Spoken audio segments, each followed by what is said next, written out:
Halo teman-teman, apa kabar? Udah lama nggak bikin video. Udah hampir 2 bulan kayaknya dari video terakhir. Tapi aku udah balik, yes. Jadi kenapa off selama 2 bulan? Karena aku pulang ke Indonesia untuk liburan, refreshing. Dan sebenarnya sih udah dari bulan April, baliknya. Balik ke sini, balik ke Berlin lagi udah dari bulan April awal. Tapi untuk setengah bulan pertama, jadi April awal, setengah bulan pertama itu aku adjust lagi ritmenya segala macam karena ternyata kita tuh jauh banget dari mana-mana. Terutama dari Eropa atau Amerika gitu, cukup jauh gitu. Jadi jet lag itu jadi salah satu problem juga yang aku coba perbaiki di bulan-bulan April awal. Tapi sekarang udah aman, sudah baik. Sekarang udah di akhir Mei gitu kan. Terus aku kayak, oh my god, aku harus bikin video, aku harus catch up gitu. Ya udah, akhirnya aku decide untuk hari ini untuk bikin video ini dan hari ini Jumat, besoknya harusnya udah tayang. Tapi apa kabar teman-teman? Semoga teman-teman baik-baik aja ya. Semoga sehat-sehat aja. Ada satu orang yang kayaknya dia udah komen beberapa kali, dia pengen lihat konten dari aku lagi, dia kangen gitu sama kontennya. Ini kontennya. Terus update selain itu, kayaknya aku akan bikin video terpisah mengenai pengalaman journey-ku kembali pulang ke Indonesia, tapi kayaknya itu untuk video lain gitu, untuk kesempatan yang lain lah, video lain. Yang kedua itu aku tuh kayak update berikutnya itu adalah mengenai episodes di YouTube channel ini. Kan kalau nggak salah di awal tahun itu aku setting ada satu berpikir sama kepikiran banget kan. Setelah udah 5 bulan nih jalan, 5 bulan nih harusnya atau 4 bulan ya, Januari. Ternyata waktu aku untuk bikin kepikiran banget itu jujur nggak ada. Jadi aku kayaknya akan stick with regular satu berpikir, dan kepikiran banget untuk sekarang kayaknya akan disingkirkan dulu gitu kan. Terus bakalan lanjut dengan satu berpikir yang reguler gitu. Kepikiran banget tuh memang di set di awal itu konsepnya kan untuk dive deeper yang lebih dalam, sedangkan satu berpikir tuh lebih kayak oke, 1 minggu ini tuh kepikiran apa gitu kan.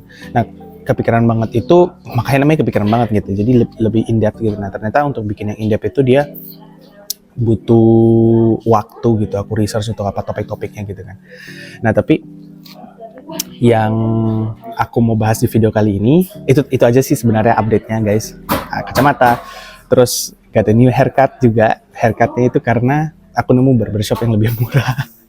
Jadi aku bisa potong rambut di situ gitu. Oke, itu update-nya. Nanti kalau misalnya di akhir aku kalau keingat ada update apa lagi, aku bakal update di akhir video. Tapi di video kali ini itu aku pengen ngomongin satu hal yang baru mengguncangkan dunia ini kemarin hari Kamis atau hari Rabu gitu, ada orang ngobrol. Semoga nggak masuk ya, aku udah nyalain noise reduction. Oke. Hari ini tuh aku pengen ngomongin satu hal yang lagi aku bikin kepikiran banget, yaitu San Francisco. Lebih tepatnya 2 orang ini dan San Francisco gitu. Kalau teman-teman belum tahu newsnya apa, beritanya apa, basically kemarin atau 2 hari yang lalu gitu, Jony Ive, veteran Apple. Kalau teman-teman sekarang lagi pakai iPhone atau lagi pakai MacBook atau lagi pakai iMac atau lagi pakai Apple Watch, itu yang bikin dan yang ngedesain.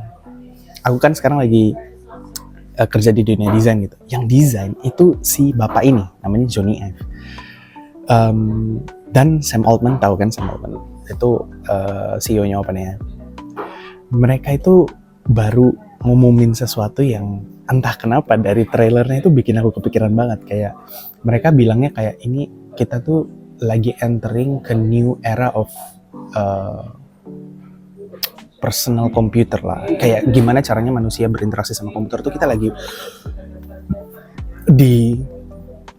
di era kayak transition period gitu, dan mereka berdua tuh yang taking in charge untuk leading the the whole thing gitulah. Jadi agak agak agak aku agak shock awalnya, kayak ini mereka mau ngumumin apa ya. Ini by the way aku seperti biasa laptop ada di depan, ada news yang mau aku share ke teman-teman. Kenapa ini bisa bikin kepikiran banget gitu.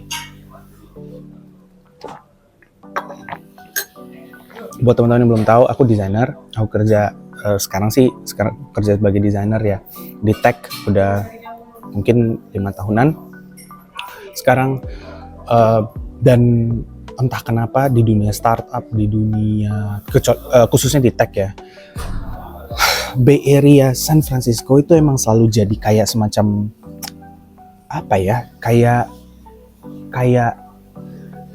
kiblatnya. Semua orang pengen ke sana yang dari tech ya, IT lah.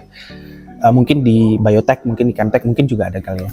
Tapi tech in general itu entah kenapa kiblatnya selalu ke sana.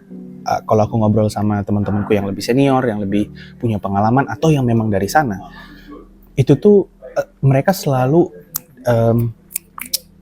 mereka selalu nyebut satu kata yang entah kenapa aku ngobrol sama random people, tapi memang mereka udah senior di industri dan memang asal dari sana, itu mereka selalu bilang ada magic. Nah, aku nggak tahu nih magic, elaborate more gitu kan. Aku selalu tanya gitu, maksudnya magicnya apa di kota yang kamu tinggal sekarang di San Francisco gitu. Dia bilang magicnya itu tuh datang dari keinginan dan semangat orang untuk untuk dapat uang, tapi more so lebih ke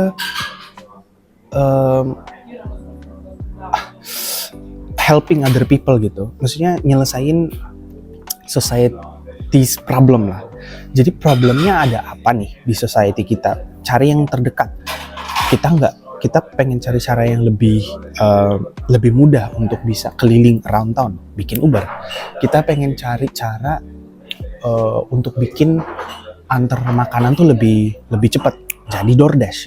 Kita pengen bikin jadi bikin itu yang tema yang aku dapat dari magic itu. Jadi mereka punya semangat untuk membuat sesuatu, atau orang biasa bilangnya semangat entrepreneurship gitu ya.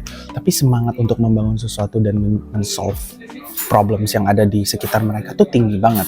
Itu yang aku sering dapat dari ketika ngobrol sama mereka. Aku jujur belum pernah ke sana, pengen banget ke sana. Salah satu cita-citaku sih. Tapi ya kayak gitu. Oh, by the way, ini mantap gak backgroundnya? Yang 2 video kemarin kalau nggak salah itu backgroundnya juga ini. By the way, ini cafe di bawah apartemenku. Jadi sangat-sangat convenient gitu. Tapi ya, balik lagi ke topik yang San Francisco, Jony Ive dan Sam Altman. Dari video itu aku ngelihat mereka nggak announce produk apa yang mereka mau buat. Jadi si Jony Ive ini, aku jelasin dulu yang aku tangkap dari dua sisi ini yang aku pahami nih. Jony Ive aku udah ngikutin dari dulu. Basically waktu dia kasih, sebenarnya sih dari YouTube semuanya, exposure aku terhadap si Jony Ive waktu itu pernah commencement speech, pernah ngasih speech apa segala macam di interview segala macam. Terus ya dari situ aku tahu bahwa dia orang yang ngedesain barang-barang yang kita pakai sekarang lah, teknologi yang kita pakai sekarang, hardware. Dia cabut dari Apple, dia keluar dari Apple tuh 2000 berapa ya? 2018 kali atau 2000, pokoknya era-era iPhone X setahu aku ya. Jadi dia tuh jabatannya di Apple tuh Chief Design Officer. Jadi dia yang nge-lead lah desain di Apple. Cabut bikin design firm, namanya tuh Lovefrom. Nah, Lovefrom ini dia kayak, kalau si Sam Altman bilang tempat atau company yang packed with talents. Jadi banyak ex-Apple designer itu di poach gitu. Ini kita mungkin nanti kamu mungkin bisa dapat equity gitu atau gimana untuk ngambil bagiannya gitu di design firmnya gitu. Menarik banget karena si Jony Ive ini bikin atau ngeran si Lovefrom ini tuh kayak low key gitu.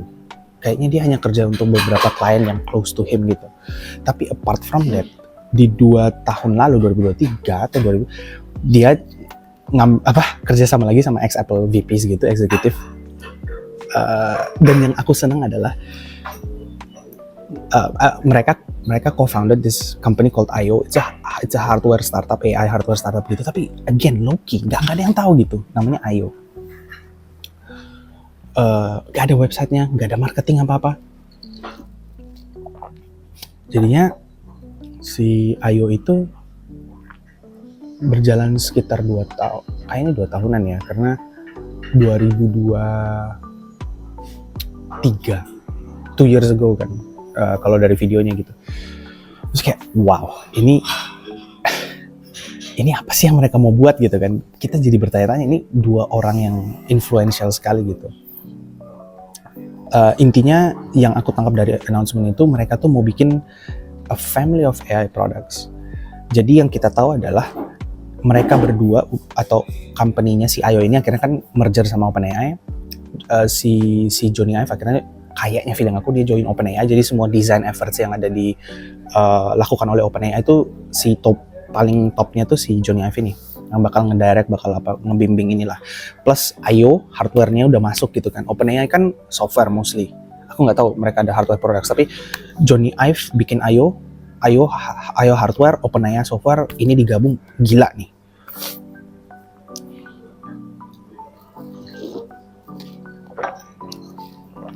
Nah,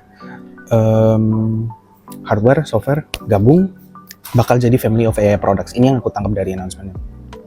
A family of AI products. Orang-orang pada berspekulasi dong di tech industry, pada apa ini, kacamata, jam tangan, headset, atau apa? Jujur ya, kalau misalnya disuruh tebak AI products-nya apa, aku kepikiran cincin. Kalau kita ngomongin hardware-nya ya, kalau software-nya udah pasti ya AI-nya, si modelnya si OpenAI kan, yang nge-power ChatGPT, modelnya OpenAI. Kalau aku rasa dari hardware-nya ini yang akan dibuat tuh kayaknya cincin. Aneh banget ya, cincin. Kenapa cincin? Karena wearable stuff atau barang benda yang aku rasa mudah untuk digunakan, tapi aku bisa ngelihat cincin ini scale ke banyak produk gitu. Aku hanya kepikiran use cases-nya aja. Misalnya kayak pakai cincin gitu. Cincin ini mungkin diactivate sama entah gimana caranya, dia smart ring gitu. Smart ring cincin gitu. Terus cincin ini dideketin ke handphone gitu, deketin ke iPhone, dia jadi smart gitu. Jadi dari sentuhan tuh dia udah bisa ngelakuin sesuatu gitu, atau berinteraksi dengan interaksinya aku pikirnya kayak gitu. Jadi dia cincin gitu, terus dia ditempelin kemana, atau misalnya dia mau bayar sesuatu gitu, dia bisa pakai NFC yang teknologi NFC di cincinnya, dan gitu. Nah tapi karena dia bilang family of AI products, cincin itu jadi salah satu produk itu yang aku kepikiran. Tapi karena ini jadi family, ada produk-produk lain yang mensupport itu kan. Nah ini sesuatu yang aku lagi pikirin. Jony Ive itu selalu cari bagaimana caranya natural world itu bisa ditranslasikan dengan smoothly ke teknologi gitu. Aku keinget waktu itu Apple Keynote 2007 kayaknya, waktu Steve Jobs tuh pertama kali ngumumin FaceTime. Jadi dia lagi demoin iPhone, terus dia lagi FaceTime. Nah dia tuh FaceTime nelpon si Jony Ive. Terus Jony Ive bilang kayak gini, si Steve Jobs bilang kayak gini, iya ya, udah harusnya udah ada teknologi kayak gini ya FaceTime. Terus si Jony Ive bilang, iya aku juga nggak tahu, ini kita tuh harusnya berkomunikasi seperti ini, lihat muka kita langsung gitu, bukan hanya lewat suara, tapi kita kalau misalnya ketemu orang tuh kita ngelihat itu langsung, dan gimana cara kita bisa bring that experience ke devices atau teknologi gitu. Jadi yang aku lihat selalu temanya adalah itu ya, iPhone atau apa tuh dia selalu fokus ke situ gitu kan. Oke, sorry kalau misalnya agak terlalu keras. Tapi ini intinya gitu. Nah itu kayak teoriku aja yang pertama, cincin mungkin. Teman-teman kalau ada ide tulis di bawah. Tapi entah kenapa feelingku cincin atau apa gitu. Karena kayaknya kalau handphone lagi, I don't think so. Itu satu. Yang kedua, Apple nih kayaknya ketar-ketir deh. Karena so far inovasi dari Apple kan paling Vision Pro ya mungkin ya. Tapi itu pun nggak terlalu inovatif banget. Karena udah ada Meta sebelumnya, udah ada Google Glasses sebelumnya. Google juga barusan keluar sama Google Glasses-nya gitu kan. Tapi ya itu up for debate. People benar-benar konspirasi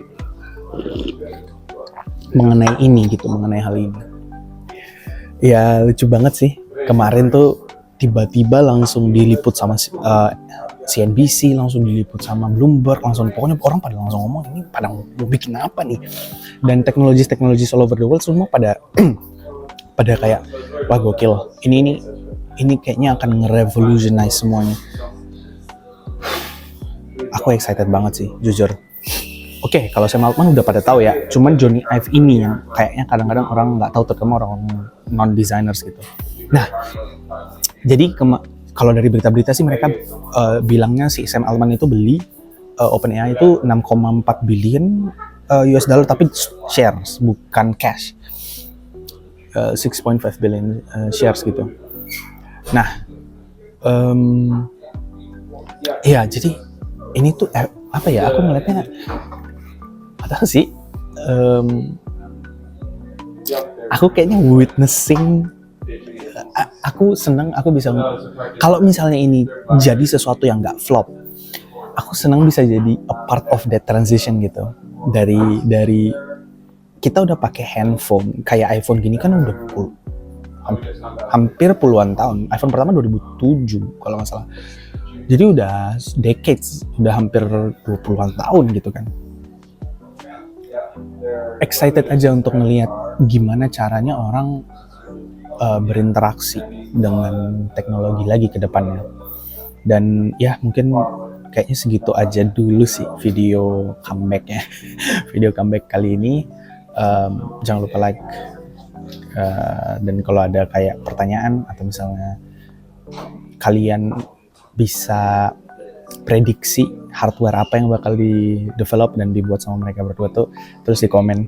Aku juga tertarik sih ngeliat kayak konspirasi teori gitu. Ada yang bilang baju, mereka akan bikin baju yang smart gitu. Baju yang smart, jaket yang smart. Jaket yang smart gokil. Iya, aku lagi ngeliat gimana apa hal-hal yang sekarang manusia lakukan manual atau misalnya masih ada frictionnya untuk di-elevate lagi dan untuk cari opportunity untuk nge-elevate itu, dan itu harus banyak dan banyak yang ngerasain itu gitu. Jadi mungkin itu sih yang aku kepikiran seminggu ini, kemarin sih. Jadi ya mungkin semoga next video bisa bisa ngomongin soal pengalaman kembali pulang. Tapi ya segitu aja video kali ini teman-teman. Ya sampai jumpa di episode berikutnya, Sepur Pikir berikutnya. Bye-bye.